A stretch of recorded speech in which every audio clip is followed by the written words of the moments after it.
80 word प्रति minute dictation start. उपाध्यक्ष महोदय, पांचवी योजना पर केंद्रीय मंत्रिमंडल ने अपनी सहमति प्रकट कर दी है, किंतु मंत्रिमंडल में लगभग 2 माह तक विचार किए जाने के बाद योजना के दृष्टिकोण पत्र में अनेक परिवर्तन किए गए हैं।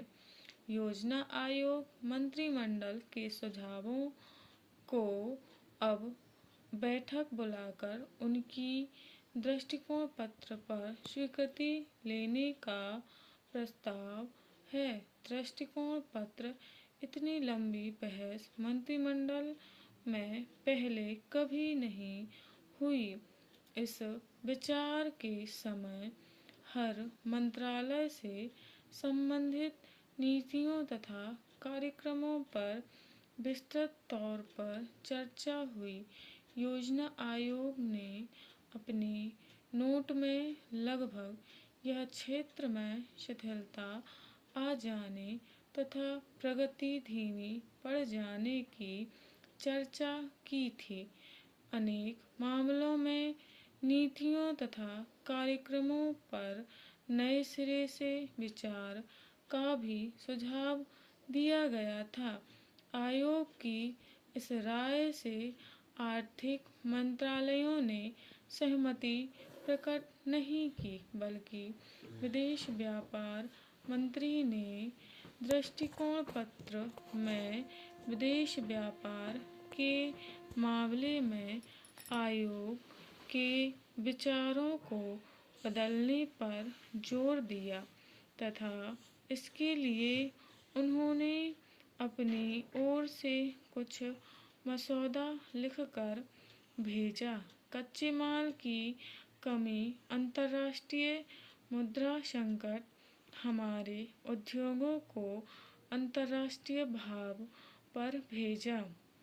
कच्चे माल की कमी, अंतर्राष्ट्रीय मुद्रा संकट हमारे उद्योगों को अंतर्राष्ट्रीय भाव पर विशेषज्ञों की राय न मिलने पर की। निर्यात आयोग को जब तक वही सुविधा नहीं दी जाती जो अन्य विशेषज्ञों को दी जाती है, देशों के उत्पादनों को प्राप्त है, तब तक हमारा अपना माल विदेशी बाजार में प्रतियोगी नहीं बना सकते हैं। फिर निर्यात कैसे बढ़ेगा? लाइसेंस नीति तथा राष्ट्रीयकरण और ऋणों को शेयर में बदलने संबंधी सरकारी घोषणाओं के कारण औद्योगिक विकास की गति रुक गई है। नई पूंजी का विनियोजन अधिक नहीं हो पा रहा है। उद्योगों का विस्तार भी रुका पड़ा है, बल्कि कच्चा माल न मिलने तथा हड़ताल आदि के कारण अनेक कल कारखाने बंद हो गए हैं अथवा पूरी क्षमता से उसमें उत्पन्न नहीं हो पा रहा है। इससे औद्योगिक क्षेत्र में विकास अवरुद्ध हो गया है। योजना आयोग ने इस स्थिति पर चिंता व्यक्त की है, लेकिन चिंता करने से ही काम नहीं चलेगा। इसके लिए सरकार को चाहिए कि वे ऐसे कदम उठाएं जिससे देश में अधिक से अधिक औद्योगिक विकास को बढ़ावा मिले, नए नए कल कारखाने खुलें तथा उद्योगों को कच्चे माल, बिजली, पानी इत्यादि की कोई भी कमी महसूस न हो। जो कल कारखाने किसी भी कारण बंद पड़े हैं, उन्हें फिर से चालू करवाने के लिए सरकार को पूरे प्रयत्न करने चाहिए, ताकि वे फिर से खुलकर देश के औद्योगिक विकास को बढ़ावा दे सकें। मान्यवर, मैं एक बात और कहना चाहता हूँ।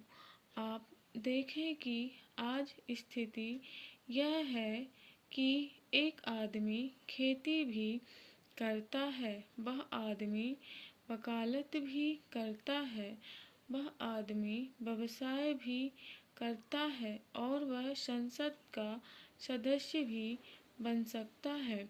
उसके लिए कोई पाबंदी नहीं है। लेकिन दूसरी तरफ 20 करोड़ लोग ऐसे हैं जो कि गरीबी की सीमा रेखा के नीचे रहते हैं, जिनको कोई रोजगार के अवसर उपलब्ध नहीं है और मजदूरी कर के अपनी रोजी रोटी कमा पाते हैं। यदि हम इन दोनों स्थितियों की तुलना करें तो क्या संपत्ति के अधिकार को सुरक्षित रखते हुए हम इन गरीब लोगों को असहाय छोड़ दें, जो कि इस देश के असली नागरिक हैं?